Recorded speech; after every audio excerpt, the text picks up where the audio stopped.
Thank you, Mr. Chairman. I'm going to pick up with Senator Warner's note that a lot of people claim that Fannie and Freddie's affordable housing goals caused the 2008 crisis, but there is no evidence to back that up.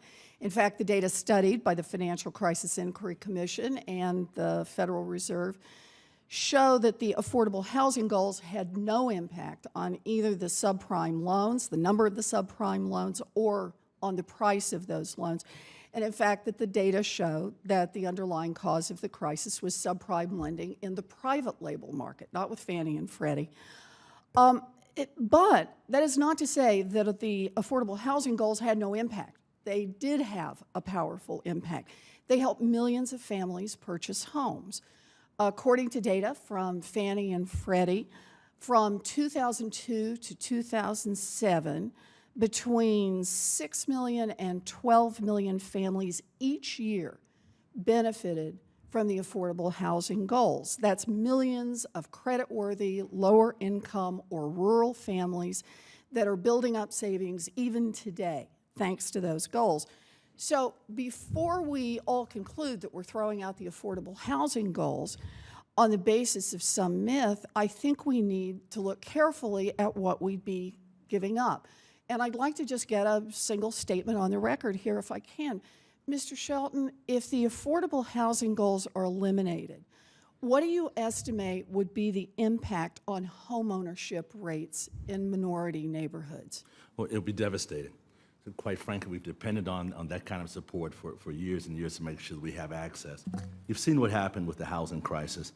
Over 52% of African Americans lost their homes. They lost all their wealth and everything else. It was so important to looking at the future and everything that we do with our homes, from educating our children to planning for our retirement. Thank you. And Dr. Crowley, can I ask you, would eliminating affordable housing goals, could you describe the impact on rural communities? Oh, well, I think that would be, it would be horrible because rural communities are where lenders are not likely to go unless there is some encouragement, incentive requirement that they go there. I think that this committee would really needs to look at making sure that whatever is passed has something that holds the system accountable for getting lending into every single geography, and that means we're talking about inner cities, but we're also talking about the most remote parts of the country. And that's what your job is to figure out how to make sure that the system is fair and accessible to everybody. So I want to just see if we can then wrap this into the next piece of it. And I want to say I commend Senators Warner and Corker for the work they've put into S-1217 and how you've moved this debate forward. But I'm concerned about S-1217's elimination of the affordable housing goals. And we've all been talking about the strip of 5 to 10 basis points on the government-backed securities for the Housing Trust Fund. And I think the estimate is it would be about produce about $2.5 to about $5 billion annually is the estimate. But the question I want to ask, Dr. Crowley, in your views, will $5 billion a year substitute for the benefits that the affordable housing goals provide for lower income and rural communities? No way. No way.